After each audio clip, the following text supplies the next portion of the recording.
Hi and welcome everyone. This is the Hobo Prepper and I am Friar Tuck. Okay, so today it is our annual Sunday or our Sunday show, and so I started a few minutes early to give the YouTube algorithm an opportunity to push it out to those of you that want to actually see it, and I'm curious to kind of see how many people show up today. But before everything gets started and I start getting into the main topic, let me talk a little bit about what's going on. I want to respond to a couple of comments. So there's some of you, I know that you watch a good portion of my videos, but you may not watch every video. And so after what you guys saw last night, I'm just wondering, with some of the comments I saw, it made me wonder if I missed something or something. So one of the things that I've noticed is that, and it looks like I've got my first person in here. If you could say hi so I can see the chat, I would truly appreciate it. Also, let me know how I sound. I'm not exactly sure how I sound. I'm in McDonald's, but I'm hoping that the Rode mic that I'm using here is able to cancel out a lot of that background noise. If not, let me know and I will take this outside. But something is, I was told, hey, maybe why aren't you moving? You're a nomad. Okay, sounds good. All right, Professor Springsteen. All right, nice to see you. Why aren't you moving along? And the thing is you guys have heard me talk about for a couple of weeks. One, I wanted to do an interview with John DeCarmine, who is the head of Grace Marketplace, which is a not-for-profit organization. There's some things that I've learned in the process of doing the research so that I can actually ask some intelligent questions. And one of the things I'd like to point out, since it looks like I've got some people coming in here, is the way that the chain of title works for Grace Marketplace is, it used to be a county jail. The county doesn't actually offer any shelter services. Okay, just got here far. So how you doing? Okay. Hey, Thomas, glad to see you. Yes, so it sounds... I'm kind of talking about the interview that I'm doing tomorrow, which is why I've stayed here a couple of weeks longer than I wanted to. And, so the chain of title, the way it works, and I've actually read this in a news article in the paper, is that this used to be... Grace Marketplace used to be what was the county jail. And so they built a new jail or something property. And because it's still owned by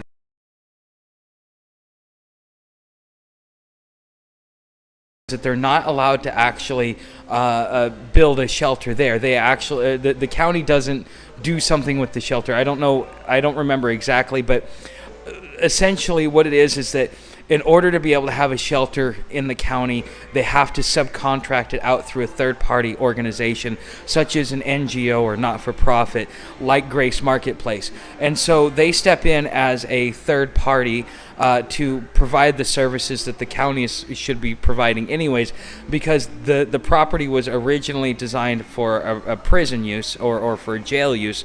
And what's really weird is that in this article that I read, there was a whistleblower at the United Way. So apparently Grace Marketplace gets their they get their commission, or they're somehow associated with United Way.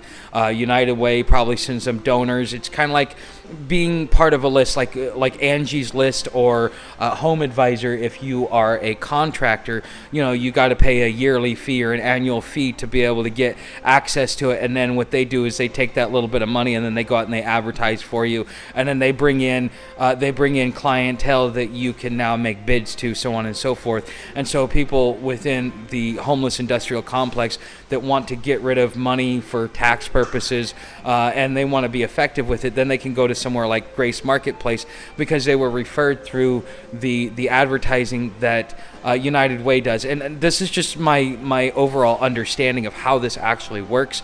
It's really mucky, and money laundering, in my opinion, because the county should be providing the services and should be able to provide the services for less than the NGO. But the thing is the county doesn't want to deal with it. They want the money for it. They want to be able to receive the funds for it, but then they don't want to actually spend it and allocate it properly. And then they seem to have the same problem that the government has. And so, a not-for-profit is just as top-heavy as the government is. So part of the homeless industrial complex. But there was an auditor from the United Way that was a whistleblower, and he come out and he said, well, why is it that Grace Marketplace is giving $100,000 that's to the United Way, and this is going to pay the salaries of their CEO and their top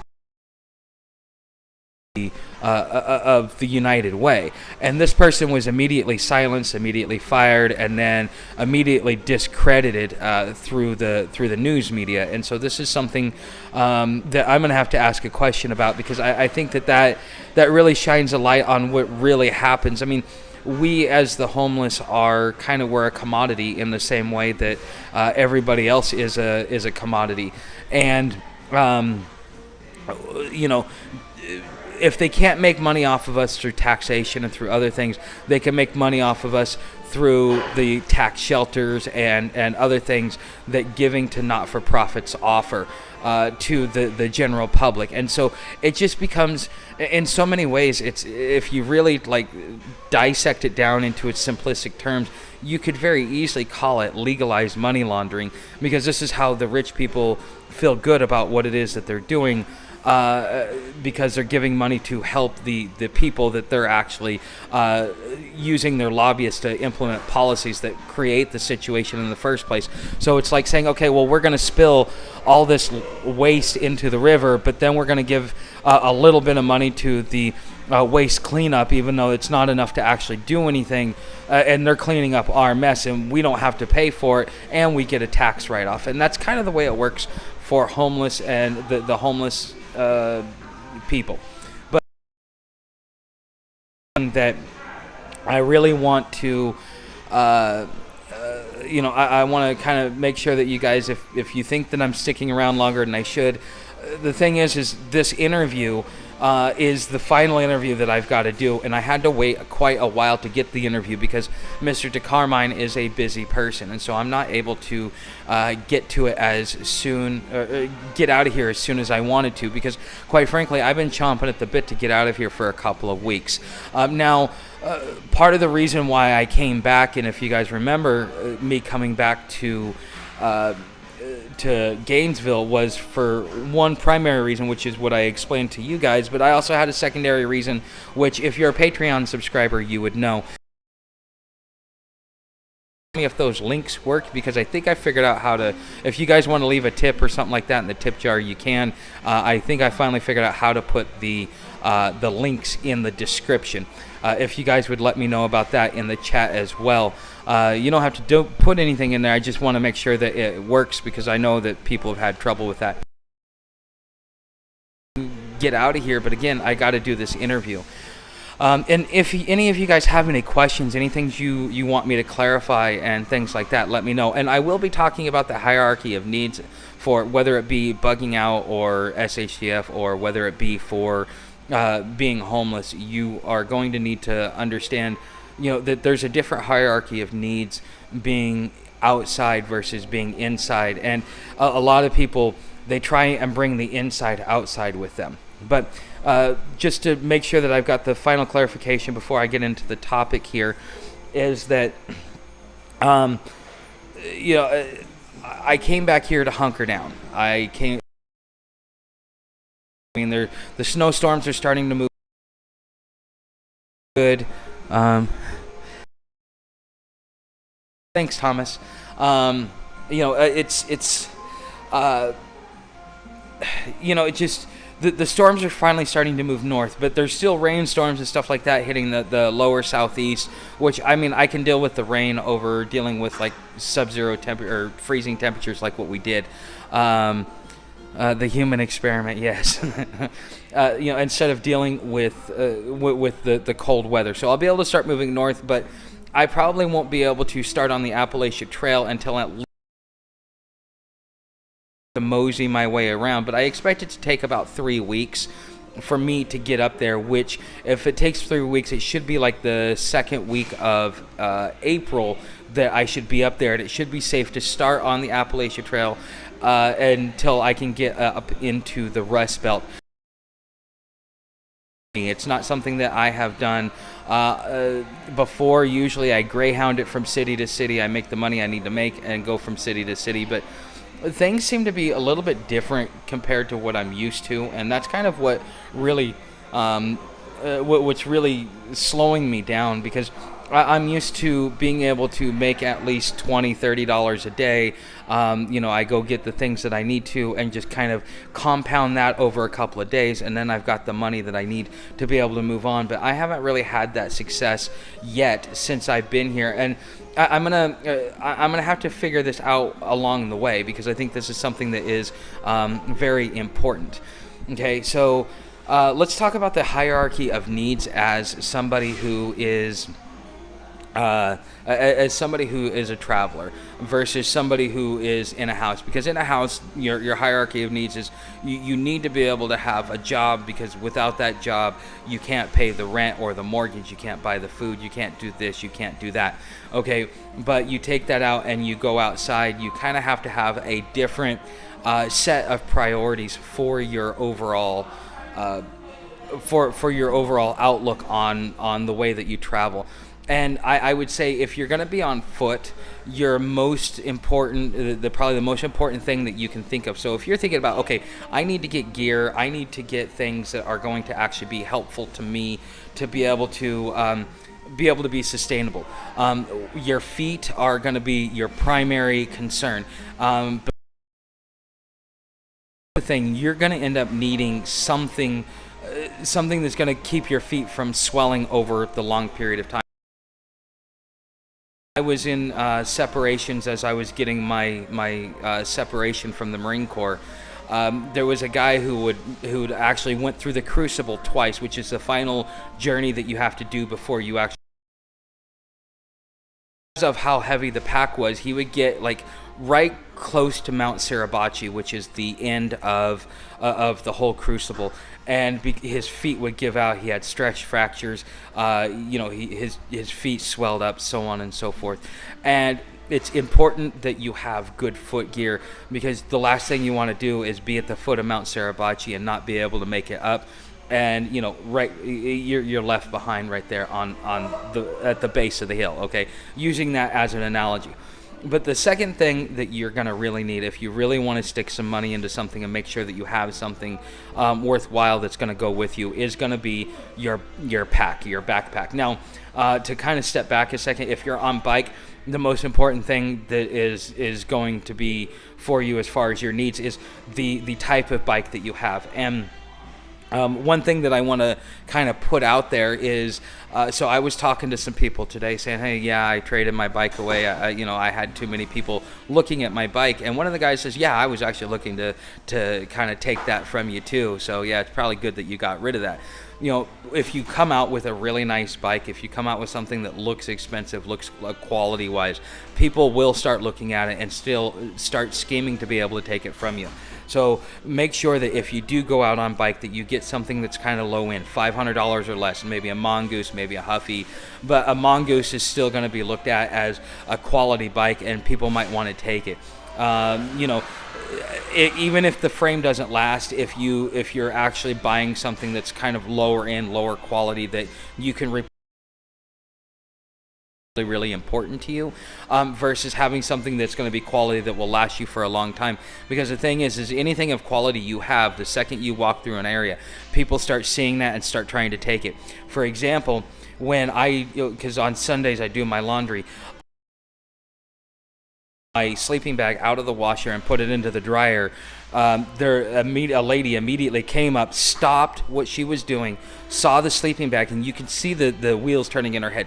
Is this abandoned? Can I take it? Or is somebody? And I had to go up to her and say, excuse me, that's my stuff. Can you move away?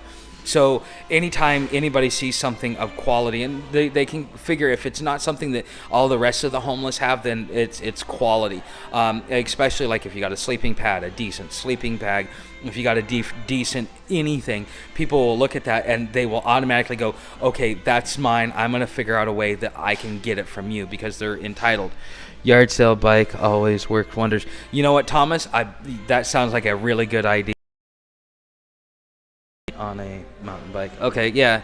Okay, I'm trying to read along and keep this going, but you know, when you have quality gear, again, you need to be able to make sure that you keep it under wraps. Okay, so you might want to have something like an outer shell, so your backpack may look like. So I've got an Ozark Trail backpack. Nobody knows that I have a cook set, a water filtration system, my butane, and that I have decent quality gear, because the outside of my pack looks like it's been through the mud. It looks like it's been thoroughly used, so it makes it very hard for somebody to want to take that from you. So I mean, you're gonna want a good pack, as far as or a good way, like good saddlebags, like something that's gonna keep your stuff dry in the rain, something that's not gonna be very visible or very it won't catch your attention. Like with mine, with the fluorescent green around the zipper area, that was like a sore thumb. People would see that and it would automatically like pull their attention. So that's another thing that you're going to need. But as far as on the inside of your bag, you're going to want to just 2, maybe 3 changes of clothes. You want your cold weather gear, which that you have for your bottoms, you have your gloves, you have your hat, you have your socks, and then you also want. I have a wool sweater that I use for my top, okay, and that actually helps me at least stay warm and know that at least the top part of my body, because this part right here to worry about most is right here in the chest area, because this is where your vital organs are. If you get this too cold or something like that, you will have issues. But moving forward, a little cook set, or at least a couple of pots and pans. Now, I have what I have, and it's aluminum, and a lot of the reason why I got what I got was because I needed something that was compact and that it was light. But one of the things that I've looked at when it comes to my cooking is that you want to be able to have like I'm looking at in the future, I want to have a cast iron skillet, but those things are heavy. But the thing is it'll last. It's durable, and it will stick around for quite some time. And I mean, your bag you'll go through 2 or 3 bags before you have to get rid of your cast iron skillet, and they're like $12-13 at Walmart for the little tiny ones that you can put on these little cook sets here. So something like that, and then maybe have like a plastic utensil thing, because on my travels, since I've been traveling, is having quality food. That's why I wanted the skillet versus just having 2 pots, because yes, soup is good and stuff like that. Yes, you need to eat, but you want to be able, like if I want a burger, if I want to cook myself something nice, I don't necessarily have the time to do it. Hold on here, let me move this over here. Okay, I took $1,000 bike and made it look like trash to keep people from. It had GPS. Yes. Okay, Thomas. That sounds like a really good idea there to do. Is to do something like that. Leave you stranded on the side of the road. Okay. I didn't catch that top comment, but anyways, it's just you want to be able to make sure that out of everything, out of the creature comforts that you have, being able to have a way to be able to cook the food that you like, the food that you find good, because it's one way to at least kind of make the miserable seem less miserable. And so I think that next to my footwear, next to my bag, my next most important thing is how do I feed myself? And then, of course, you've got your water filtration system. But I think that as far as the hierarchy of needs go, first your first priority is always going to be your footwear or your transportation if you are like on bike. Okay, your second need is always going to be what it is in which you actually carry it. So if you have things that are important to you. Make sure that you make your outer shell look like crap. Okay, and then your next thing is now that you've got your outer shell, you need to make sure that you can be able to have food and water on the go. Now, some things that I'm going to have to do, and it's probably going to be something that I learn. I had a custom Cannondale about 6,000. I never bothered to look it up. That bike was 15 years old now. Still rolls. Yeah, I bet it does, because it was a quality bike. But I think that once you get past a lot of things that preppers will say to you, and something that I've had to experience firsthand, is that cotton kills. Sweat. And I actually had to trade away my jacket as well, just because it was too warm for me, and not only that, it was also too heavy. And things like that. But I really think that these are the most important things that you need to worry about if you're building a bug out bag, if you are planning on going homeless, because you never know. One day you may just say, okay, I need to move along, and if you don't have at least that basic gear, which is your food, your water, and your house essentially, and your transportation all taken care of, you are going to really, really struggle being out there. So there are some things that you can do to add on. So once you've gotten those basic things, then what you're going to be worrying about is weight, and you're going to be worrying about things like, okay, well, I can't wear cotton, I need to buy wool. So you're going to start buying a little bit higher quality, more expensive gear. But the thing is you need to start looking at weight, and wool is good, but it's also very heavy. And it also reduces the amount of things that you can carry, because here's the thing: when I put that bag on my shoulders, yes, I'm putting a lot of the weight in my midsection, but I'm still putting quite a bit of weight up here. And so every ounce counts, especially when you're going uphill, when you're going a long distance, and things like that. So I'm planning a lot. Okay, carry more and a lot faster. Yes, Bushcraft Rebooted. If you looked at the beginning of my journey, yeah, that was. If you want to see a decent bug out on a bike, look at the last couple of gear things that I have done in my. If you go look at my playlist, you'll be able to find it, and in those playlists, you'll see a lot of my bug out gear for a bike, and that actually really, really worked for me. But the one thing that I'll always tell you is, with a bike, if you get separated from it, make sure that you take all your saddlebags and make sure you have it completely tied down, because as people get more and more desperate for money, because the money's drying up, or we're going to this digital currency, that is something that is going to make people more and more desperate. So even the more mid-grade or higher end, lower end stuff is going to be more appealing, because people are looking, they have this dependency on money, myself included, and when you get dependent on it, sometimes it becomes almost as costly as, let's say, a crack addiction with somebody that has $500 or $1,000 a day habit. You start to compromise yourself. You start to do things like that. So the more of your gear that allows you to remain self-sufficient and to keep yourself in line morally, you want to be able to do that, but you also got to realize that there are going to be people that are going to be looking at the stuff that what you have. So don't be flashing it out. Like when you get into a city, make sure you only take out your sleeping gear. You put all your valuable stuff at the bottom, because it's not coming out until you get out of the city. Things like that are going to be important to you as far as security of your gear. But I think that once you've gotten your feet, your transportation, or excuse me, your bag, and then your food and water situation taken care of, I think that gear security is probably the next thing on your hierarchy of lists. Now, if you guys think have any other questions, let me know. So, have you ever considered being a bounty hunter, travel, make money? You know what? I wouldn't be a good bounty hunter. I don't really think I would be.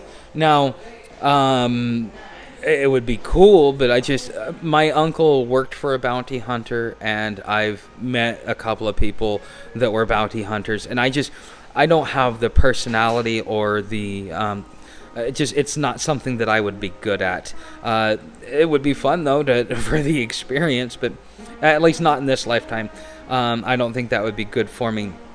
And one of the things that I want to work on my trip to the Appalachia Trail is I want to work on I want to work on not only my bushcraft skills as far as being able to be outside, but I also want to start looking at learning the plants and other things. Asking him if he wants to capture people. Stay out of the cities, use the bypasses, resupply at the places outside of town. You know what? That would be nice if that was available, but you've got to realize, especially if you remember my trip to Panama City, there were a lot of different places where I stopped where you would expect a food bank. They are listed to have a food bank. The food bank shut down. In between your cities, unless you're like on the outskirts of a big city, and still to be able to get those services that you need, like you need to go to a food bank or you need to stop and resupply some stuff. If you're taking anything government-wise, you're going to have to go into the center of the city at some point in time. So as nice as it sounds as bypassing the cities, I don't really think that is as realistic as people would think. Now, there are some instances and in some regions you may be able to do that, but as a whole, overall, it wouldn't be something that I would count on. So you're encouraging him. Homeless hustle, moving cigarettes from south to up north, packs $14. That's wow. That would be a good side hustle. I'm surprised because I know in LA I think it's like Mexican mafia that does it. They actually bring in, you can buy packs of name brand cigarettes in LA next to the missions for like $2 a pack, where you're paying like $7, $8, $9 a pack everywhere else. Now that's something that's common and happens throughout, especially if cigarettes are expensive. You know, some of the gangs will move in and bring bootleg cigarettes up, and so you'll have access to them, but it just depends upon what area you're in. Now, I haven't seen it outside of LA, but I have seen, up the West Coast, you can find places that do bootleg cigarettes, but I don't know about the East Coast. I did it for 10 years from New York to Key West. You know what? It's smart. I met a gypsy guy that did that. He did the tubes, and he would sit there and make them in 25 cents, and he'd make all kinds of money. But it's very few. It also takes a minute as well to get into that. But I mean, it just depends upon your hustle. And honestly, I think that is a good hustle, and I think it's something, even if you're not a smoker, if you learn the talent of cigarettes, it's just like if you can make your own alcohol, which I was supposed to be getting taught, but the guy never followed through. Alcohol, cigarettes, the syntax stuff, that stuff will always be available for you to make money, whether it be above the table or under the table. And on the move, if you know how to do that stuff, it just makes your life a lot easier to do something like that. And that might be something I might have to think about as well. But I understand it is breaking the law, but the thing is here's something I was talking about earlier with somebody, is because we were talking about it, the guy had a dab pen, and like with the cartridges that you would get from one of the legal states, right? And he was like, oh man, you gotta keep this under wraps and stuff like that. I says, man, the weird thing is 5-10 years ago, it didn't matter if you were smoking a bowl, if you lit up a crack pipe, or whatever it was. If you were going to do something like that, you went and hid behind a dumpster. You went into an alley. You went into a place where you could be secluded, because the second a police officer came by and saw you, you would be completely... you would have to worry about it. But what's happening now out here, which is really different, is that drug use is becoming open. Like, okay, so Friday night I was downtown. I got to listen to the dope dealers come up and down the street and selling to people going into these clubs. Now, it's not like it's something new, but the thing is it's not about it being new or not. It's about the fact that it's open, that they're actually sitting there smoking Molly right out there in the open, police going by, nobody knows, nobody cares, and then I got to listen to some little girl brag about how she did 2.3 grams of heroin, and she's this and that and the other, and I'm like, yeah, you're probably on methadone for the rest of your life just for what you did. And and it's a matter of time before you're either swinging on a pole or you're doing tricks at the local shelter. And these are college kids that are doing this stuff, and they're destroying their lives because they think they want to do something cool, or they want to have fun. They're in their youth, they're invincible, not realizing the full-on consequences of their actions. And that is something that, if you have children that are either getting ready to go to college or that are in college, maybe in the same way that you have the birds and the bees talk, maybe you should also have a do's and don'ts of drugs. If you're going to do something, that's fine. Experiment on with the knowledge. Make sure that you research it. Like, before I ever did anything else outside of weed, I always went and I researched, so I knew what the side effects were, what it did to my body, what the chemical reaction was, because because it was something that was, I would say, if you know what you're doing and you know what to expect, then you'll be prepared for it. And then you can also ask yourself the question, do I want to do it? For example, if you research crack, one of the things that people will tell you is that once you take your first hit, you have a continuous craving for it. And a part of the reason is because your body can naturally process the coca leaf and whatever is processed through it. However, when you get small amounts, your body is left jonesing for it. It's like being dehydrated and getting a drop of water to your body. And so therefore, because you're not getting the full amount so that your body can run through the process, it actually makes you want to do it more. That is where the cravings actually come from.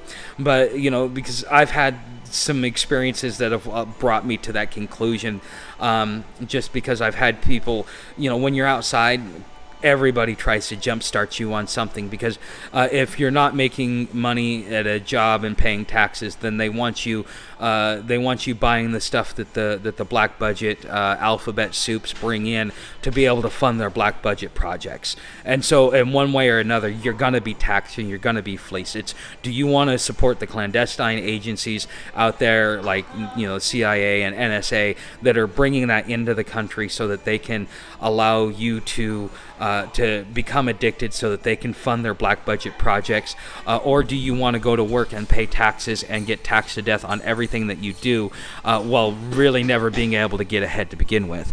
So I'd consider Mennonite. So you will convert to Amish. I'm not converting to anything. I'm not a religious person. If you want to see your creator, go look at nature. Look at the squirrels, look at the birds, look at the trees, look at the grass, look at the bugs. Look at what they do. They all have a function. They all have a purpose. And us as humans, we have a purpose as well. And nature doesn't create anything without a purpose and without a set of rules. Just like a mosquito can't do certain things that a bumblebee could do. These are different things that nature gives us. So until religion can bring me to that point to be able to see my creator in nature, I see no real need for religion for myself. Okay, because again, if you want to know your creator, go look at nature. That's why our founding fathers would say nature's God, nature's law. And then somewhere through the Industrial Revolution, we lost sight of that and realized and tried to make ourselves God above everything else. So, hey Thomas, it's funny. I love you guys, man. You guys are what I love doing these Sunday these Sunday talks, and I wish I could do them more often than what I've been doing them, but I also have my own limitations. I mean, I have to come here to McDonald's and so on and so forth, but these and by the way, guys, thanks for all the comments. Thank you for being here. Thank you for being loyal to the channel. If you haven't already subscribed, don't forget to subscribe. If you look down in the description, there should be links there. If not, I'm sorry. I'm still learning this Prism Live software. So, but I did actually get to put a description in today.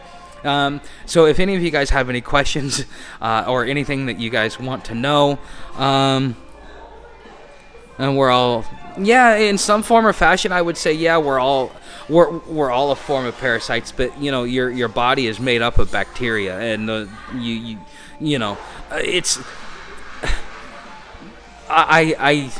that's a much deeper thought than I have the capacity to kind of fully process right now. But I think you're on the right spot, Professor. So, have you ever seen the movie Hobo with a Shotgun?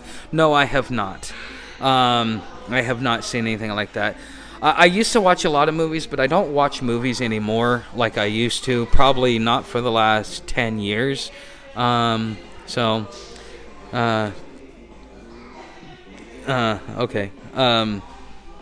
Anyways, take notes. Yes, I'm probably gonna have to, when carrying around. Okay. But anyways, guys, if you guys have any questions or anything else like that, one other thing I kind of want to talk about, just kind of like what my plans are for the next couple of weeks. So I catch the bus on Tuesday at about 12:30. It's about a 2.5 hour ride from Gainesville to Jacksonville. I'll be there about 3 o'clock in the afternoon. I'm going to get there. I know I'm going to have to stay the night there because I want to get there and then have a chance to lay my head and then get up and go fresh first thing in the morning. That's one thing. And I've kind of planned my trip. Now, I wanted to avoid Atlanta because I could have taken the bus, which would have gotten me a lot farther for the same amount of money, and it would have dropped me off about maybe 50, 75 miles outside of to the south of Atlanta. But the thing is, I don't want to go through Atlanta unless I absolutely have to. Dire needs. It's an absolutely emergency. And so by going to Jacksonville, I can actually take a diagonal trip across Georgia. I can get to learn a little bit of Georgia, and plus a little bit of what I get to do is while I'm there in Jacksonville, if I stay more than just till the next morning to get up and get on the road, because I've heard that Jacksonville's pretty rough, but I'm not exactly sure. Everybody keeps telling me every city's rough, every city's dangerous, you need to be careful, as if Gainesville isn't rough and dangerous and I need to be careful. Now, it's not as bad as some of the cities, but every city is dangerous and is rough, and you need to worry about it because there is an ongoing war between the government and the homeless, because we're looked at as useless eaters, and so therefore we don't deserve to exist because we're not actually contributing to the system. What happened to your bike? So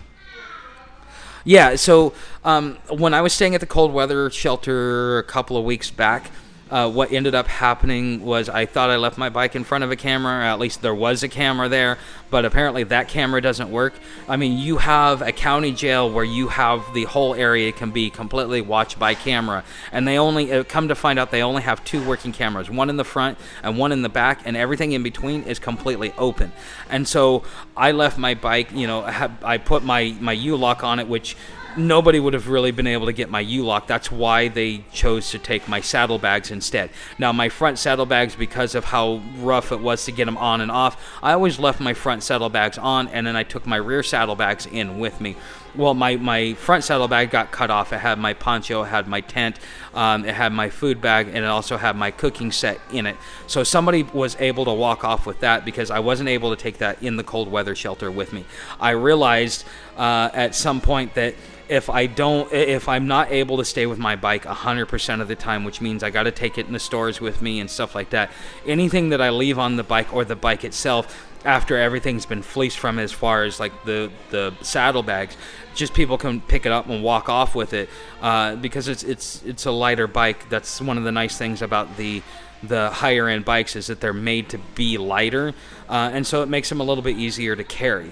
And so somebody would probably just end up carrying it off if I didn't have anything solid that I could post it to. So I sat back, I realized that, and I said, you know what, I need to figure out another solution so I'm not separated from my gear. By having a pack, I can take everything in and out with me.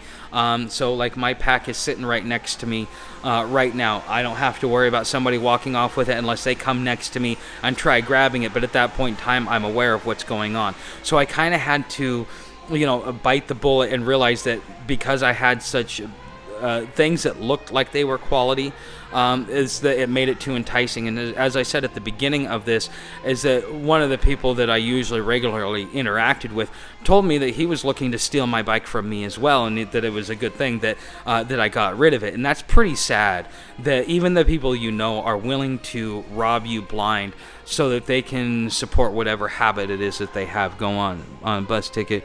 Would you meet if we meet me and my friends in Savannah, Georgia for South Boston, let's so I've been stocking up gear, ready to get some land and move. You know what? Yeah, if you want to send me an email. If you send me an email, I am more than willing to respond to you. It's jasonthewise81@yahoo.com. If you send me an email, I will at least take the time and respond to you, put the details of what it is that you're offering in there. If I like the details, I think it's decent, then yeah, I'll go ahead and take it. If you want to pay for a bus ticket up to Savannah and travel with me for a while, that's fine. I have no I have no problem doing that, and it sounds like fun. And yeah, I was gonna go up to Savannah and take a left anyways into the Appalachian Trail until I realized that I could do a straight ride all the way from Jacksonville to through Georgia. But I mean, I can do either way. So okay. Hi Travel Tech, how are you? So Savannah, Georgia. What did you like about it, Thomas?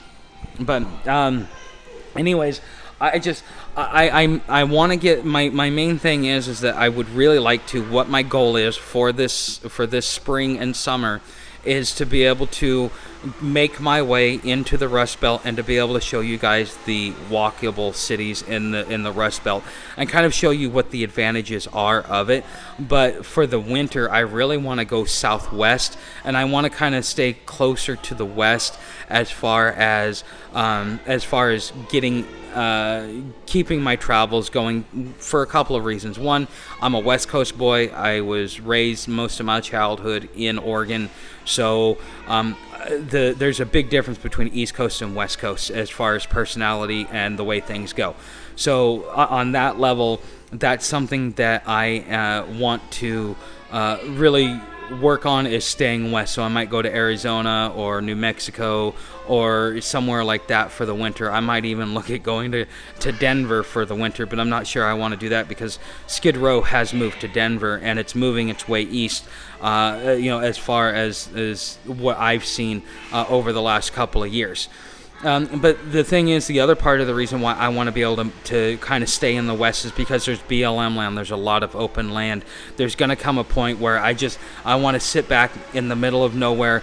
I have honed in my skills to where I can hunt my own food, where I can get my own, do my own gathering as far as nuts and berries and all those things, and even maybe give myself a small little garden out in the middle of nowhere where it's going to be hard for anybody to find me. And at that point in time, when I start looking to be static, I mean, I'm still going to have to come into town, upload my videos, stuff like that. Maybe even get myself a satellite phone as time goes along. But I mean, we're talking a couple of years down the road. We're not talking about next week or next month. I know that this stuff is going to take time to get, especially as I'm trying to get the channel monetized in the way that it is. But I really want to, as far as getting on this trip, I really want to hone in my skills as far as like surviving off the land without having to worry about having my food stamps or anything else like that. Now, I'm still going to be tied to technology just because I want to document this on YouTube. I still want to upload videos and show you guys what I'm doing. But I really... The kid that I saw at the boat ramp really kind of inspired me that maybe this is the route that I should be going, because I mean, this kid has never taken a single government benefit, is so far off the grid, it's unreal. So any advice getting a YouTube channel up and going? Some basic advice is that whatever it is that you do, be passionate about it and be able to talk about it constantly and nonstop. The second thing is understand the jargon that's used within the community that you're trying to get to, so that they will, because when people are using search terms, so your description, that's pretty much one of the big things that you've got to worry about. And then as far as that is consistency, and then just having information that people find valuable enough, or to be able to offer entertainment that people find valuable enough to want to keep coming back and watching your videos. I mean, what you see me do, all the other YouTubers do. I'm not doing anything different except for showing my own unique style based upon my own point of view. So I'm an over 15 years off grid. Zero. You know what? That is something good. As long as everything's paid off and you don't have. Because here's the thing. You got to realize, go look at your currency. If you're in America, it's the dollar bill. On that dollar bill, you have colored stamps. Each one of those colored stamps represents a color of law. So the black stamp represents international law. The green stamp represents federalism. The red stamp represents the Department of Treasury. Once the Department of Treasury stopped printing bills, this is why the bills that JFK printed had the red stamp on it. It was because it didn't come from the Federal Reserve, and it was actual U.S. currency, following the Constitution. So, Tim Pool makes millions talking bullshit on YouTube. Well, that I'm. You know what? Tim Pool is Tim Pool. I used to watch him until I started watching him demean his co-hosts, and then I stopped watching him. I think he's got good information, but for me, it was more like a content of character thing. I think he's a decent human being, and he's trying. And you got to realize he is a progressive, though, so he's going to have everything from a progressive point of view. Now, because of him, though, I was turned on to We Are Change, which We Are Change is pretty good. I even have one of his shirts, the Make Taxation Theft Again. That's one of the shirts that I got from the We Are Change channel, because I really like that. I can't wait to start doing merchandise as well. But anyways, guys, it's starting to get towards that hour, and I do need to kind of close this up. I am in a public place, and they've been nice enough. It's been quiet enough, but I know that it's about to start getting for their dinner rush, and the last thing I want to do is have to compete over that. But anyways, you guys know how to help the channel. Like, subscribe, share, leave comments, show up to the things that I do. And that's one thing. The other thing is come join me on Patreon. That is as you see, I'm getting talked over.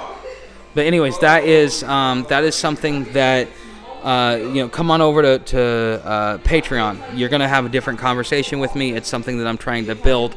And it's my next platform after YouTube. YouTube is the starting platform, but I do not see it as my final platform, or what it is that I'm actually going to do with this channel. Because the thing is unless you are parroting the mainstream narrative, you run the risk of being censored in some way, and there are some things that I have to just not say and not give my true opinion on, and you'll probably see it in the sarcasm that I use. But that's one of the bad things about this. But anyways, guys, I will let you guys go, and thanks for watching. I will see you in the next video.